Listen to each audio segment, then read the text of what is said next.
Welcome to a new edition of Focus on Joplin Schools, where we spotlight new things and changes coming to the Joplin School District.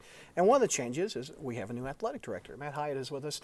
Talk a bit about your beginnings in education. Let's get a little history of you. Well, first off, Brad, thanks for having no me. problem. So a pleasure to be here, and excited to do this. But you know, I got into education because I was one of those kids who didn't know exactly what I wanted to do. Same here. Same here. My mother was an educator, and so you know, I was kind of around that all my life.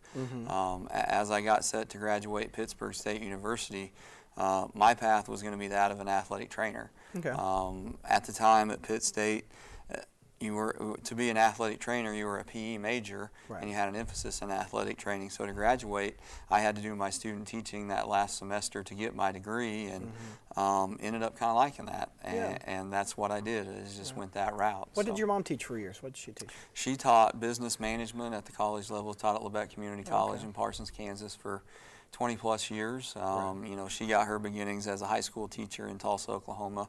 Of course, that was before my time. But, I was thinking she may have been in the sports or something. Did she take you to all the games, or I mean, did you go to a lot of high school games? Went to a lot of games. You know, I had family members that were playing, cousins and that type of thing, that were playing to some area high schools, and so that kind of got me hooked from the time I was little, that this is pretty cool and this is what I want to do. So. Exactly. So that first year, where did you teach the first year? First year out of college, I taught K through 8 computers at Lockwood, Missouri. What was that like? It was a great experience. That's a great community. You know, a small town that really supports their schools, and learned a lot from veteran teachers on how to be a teacher and how to be a professional and that type of thing. And you know, it's funny you brought that up. I was just thinking today, being September 11th, that that was one of the first things as a teacher that I had to deal with. You know, I had been teaching for about 2 weeks when September 11th, 2001 happened. So you had to turn the television on and show the coverage and stuff like that? Yeah, my classroom was right next to the library, and you know, we'd heard the kids talking a little bit in the mornings that had gotten off the bus about a plane hitting a building in New York, and you know, something you'll never forget, that the teachers running into the library that day and plugging on the computer, or plugging in the TV and turning that on, and you know, there's only one TV in the whole school that had cable, and so you know, as I was thinking about discussing that with my class this morning, but then I realized they're in diapers. These kids were not more than a year or two old when this happened. It's crazy. So you did the computer education. Did you coach any there, or? I did. I coached a variety of sports at the middle school and high school level: football, basketball, baseball. While I was there, so you just fall in love with that, didn't you? Fell in love with it. Yeah.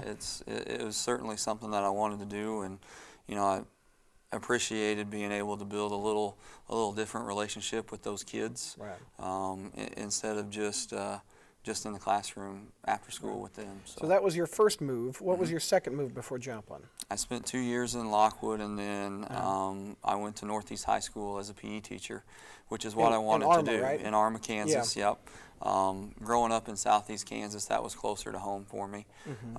And being a PE teacher is what my degree in, but like a lot of PE teachers, finding that first PE job is pretty hard. And I wasn't able to find one right out of college. Because there's a lot of teachers out there, not enough positions open for we're a dime a dozen. You guys are fighting for it, So, So that job and the Joplin job, talk about the similarities between those two. A lot of similarities. I think the basic components of the job at both places are the same. You know, you have, at both places, you had programs that were in various stages.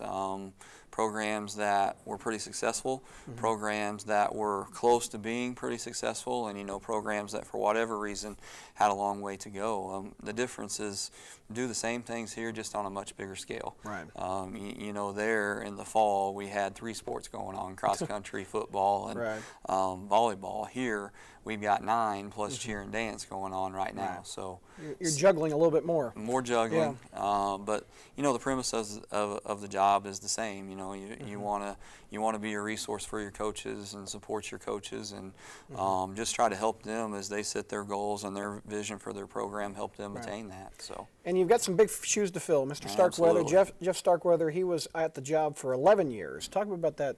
Is it intimidating to step into a guy that's been there that long? It is. You know, Jeff's a Joplin guy, born and raised in this community, and I've heard him tell people many times, the only time he spent a semester away from here, I think, while he was playing basketball in Texas, he'd been here his whole life. So absolutely, those are huge shoes to fill, and getting to spend 4 years around him and Cindy, his secretary, was a blessing. Not only professionally, teaching me how to be a better athletic director and what the job was like and what Joplin needed, but also personally. Learned a lot of things from him as far as how to handle people and how to treat people, and talk about treating people like gold. He did, everybody.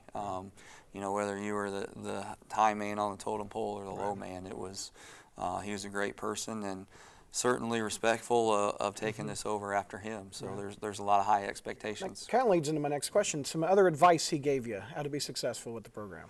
The last thing he told me before he walked away was just to be yourself.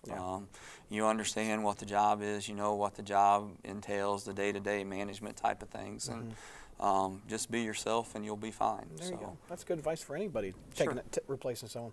The duties of an athletic director. Give us a brief synopsis of your job.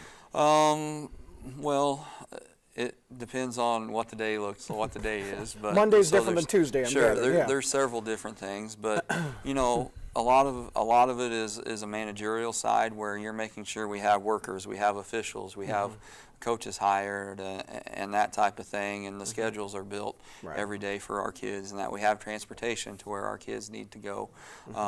We have programs and rosters and that type of thing for every game, but there's another side of it too where as the athletic director, you kind of get to set the mission and the vision and the purpose for athletics here at Joplin High School and district-wide as well. So that's part of it too, and selecting coaches to be with our programs is obviously, an important job, and also, evaluating those coaches and try to help them improve as they go along is also very important. Is one of the jobs you team up what team you play for specific games, or is that out of your hands? Like the football game last Friday was against Rolla. Do you call Rolla and say, I want to play you, can we make that work, or how do you do that? Well, especially at the football, a lot of that's done as a conference. Okay. We're in the Ozark Conference at the high school, and there are 10 teams in that conference and 9 weeks of football before we get to the playoffs. So that schedule is really easy that we set that as a conference. We try to shuffle that around a little bit every once in a while so you don't play the same team every week. And for all of our sports, we'll have a conference schedule now. For our non-football sports, take volleyball for instance, that's going on right now, we then have to go out and find non-conference games to fill our schedule. And again, that's part of my job, and also the coach, helps with that as well, that we kind of have an idea of who we'd like to play and when we'd like to play them, and hopefully they have an open date near that time. And one of the changes, you went to the school board to talk about changing a little bit with the divisions, is that right, or the conferences? Well, we have two big changes in the athletic department coming up. Number one, in 2018, so next school year, we will be a member of the Central Ozark Conference at the high school level, which is our area schools, Neosho, Carthage, Carl Junction, and Webb City. And then as well 5 Springfield area schools, Branson, Nixa, Ozark, Republic, and Willard. So we believe that's going to be a great transition for us at the high school level. Number one, we get to renew some rivalries in football with the Carl Junctions and the Webb Cities and our local schools that we haven't been able to play for a long, long time. Number two, we get to stop going to places such as Rolla and West Plains and Waynesville that are 2 or 3 hours away. Yeah, it's a long bus ride. So, our kids are going to be in class more, off the road, so we think that's a great thing. The second new thing coming is a cooperative agreement to combine our 3 middle school boys and girls basketball teams into one Joplin team, which will begin coming up here in the middle of next month. Girls basketball season will start at middle school. Soon. Talk a bit about what Joplin does right. What do we need to work on? What do you think? Well, I think we do a lot of things right, and the thing I love about this community is they care. You know, they want successful programs, and our coaches and kids are working every day to give them those type of successful programs. I think the biggest thing in talking to our coaches as we came in here, what can we do better, is maybe raise the bar a little bit from a commitment standpoint with our kids, that they would like to see them more in the summer, would like to see them at our open facilities and that type of thing to help build that skill. And our other focus is weights and conditioning. How are we training our athletes in the off season, during the season, and in the summer? So those are some of the things that I wouldn't say we don't do well, but I would say that there's room for improvement and something we want to take a look at and see if we can help there. And we've had about a month of school so far. What have you seen from the students so far this year? They've been great. Yeah. They've been great. I know that they've been working hard all fall, and we have several of our fall seasons that are off to a great start. Soccer has only been beat twice, and football is 3-1, and girls tennis is doing really well. So I'm pleased with what I've seen from them. That's kind of our basic expectation is, go out there, represent us well, and work hard. And I think they're doing that right now. So, well, Matt, I wish you luck on the new job. Okay. I know you've been here a few years, Sure. but I wish you luck.